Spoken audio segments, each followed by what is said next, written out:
Oke, assalamualaikum warahmatullahi wabarakatuh. Ketemu lagi dengan saya, Miswan, tentunya di info seputar Gojek.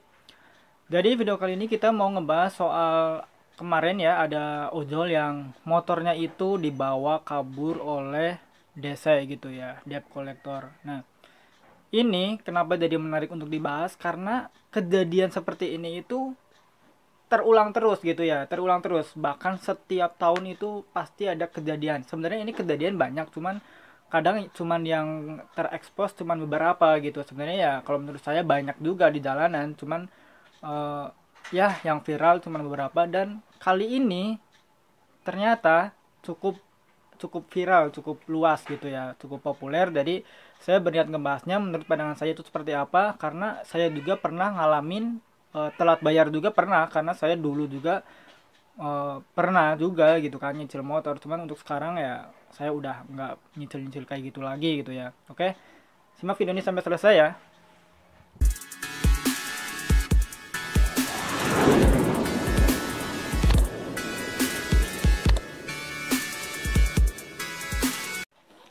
Nah, sebelumnya bagi teman-teman mungkin yang belum subscribe channel ini bisa klik dulu tombol subscribe-nya supaya teman-teman nggak ketinggalan info-info penting dan menarik lainnya seputar Gojek. Nah, jadi gini, nanti saya mau menanggapi dulu ya soal DC ini yang suka narik motor di jalanan. Nanti setelah itu baru saya tampilkan ada videonya gitu ya. Saya juga sertakan videonya supaya mungkin bagi teman-teman yang belum tahu bisa nonton videonya. Oke. Jadi pandangan saya seperti ini. Untuk DC ya yang suka ngambil motor di jalanan, yang pertama gitu ya.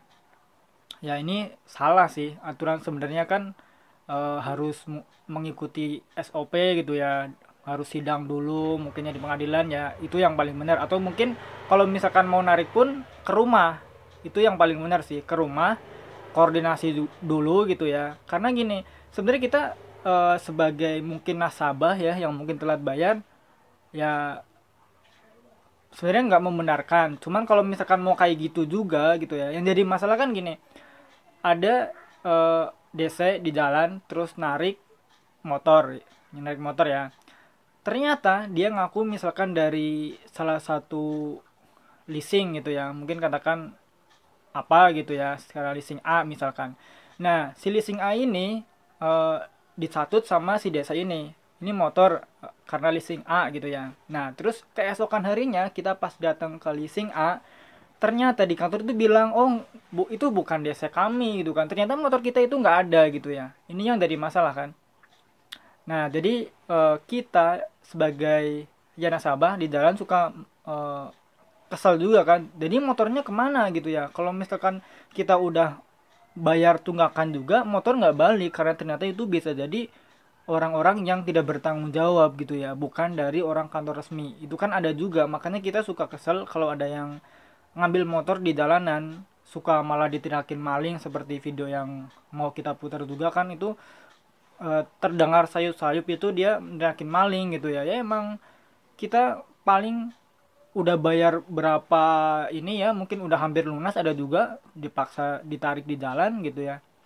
Kan kita nggak terima lah sebagai nasabah yang tinggal beberapa harus bentar lagi lunas gitu ya. Dan saya juga mau cerita ya, ada teman saya juga, ini teman saya, teman deket, itu juga pernah ya, dia motornya udah lunas gitu ya, lunasnya itu udah lama, terus tiba-tiba kenapa sih desa itu ngejar dia. Dia kebetulan driver Gojek juga gitu ya, driver Gojek juga.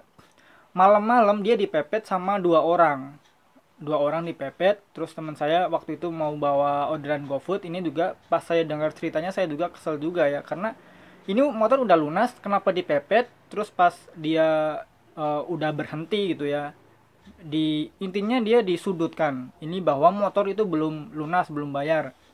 Nah, ini data dari mana gitu ya, kata saya, data dari mana udah lunas gitu ya. Kalau kayak gitu mungkin kalau ketemu sama saya mungkin beda lagi ceritanya nantinya gitu, karena saya orangnya sebenarnya kurang bisa menjaga emosi kalau di jalan. Kalau di rumah kayak gini masih bisa lah, oke gitu ya. Tapi kalau di jalan bener saya kadang suka ya suka nggak kekontrol gitu ya.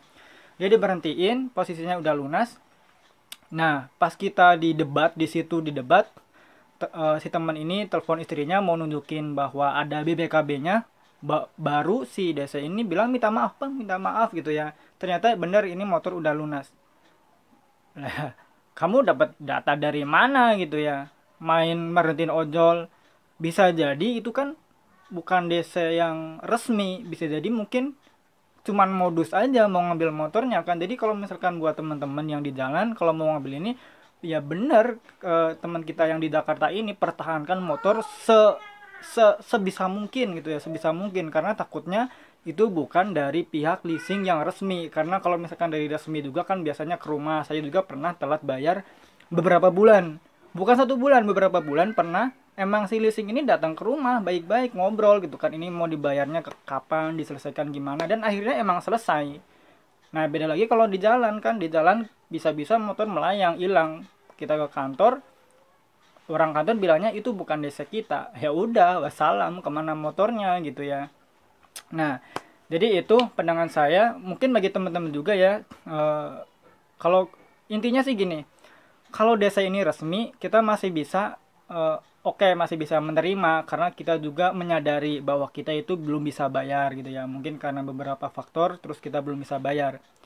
Tapi kalau misalkan dia bukan desa resmi terus dia ngambilnya di jalan, nah ini yang bikin kita nggak terima gitu ya. Apalagi kalau misalkan kita lagi bawa penumpang, ini aduh, dia gimana gitu ya, kita lagi bawa penumpang diberhentiin, penumpangnya belum nyampe gitu kan.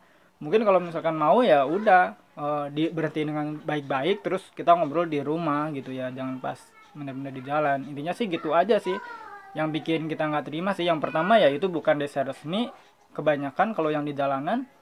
Terus yang kedua,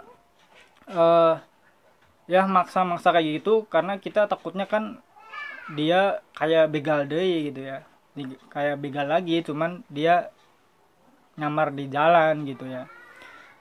Nah jadi itu videonya, saya mau nyoba menampilkan video kejadiannya seperti apa. Ini teman-teman bisa tonton videonya.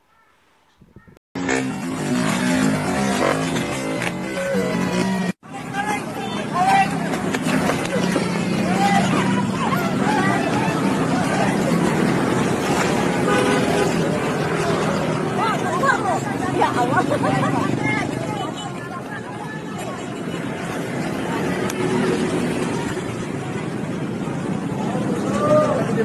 Tetap. Kamu mau biasa ini? Nah, dapat jatuh.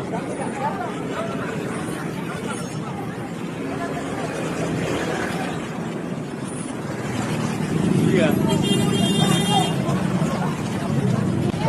Hey.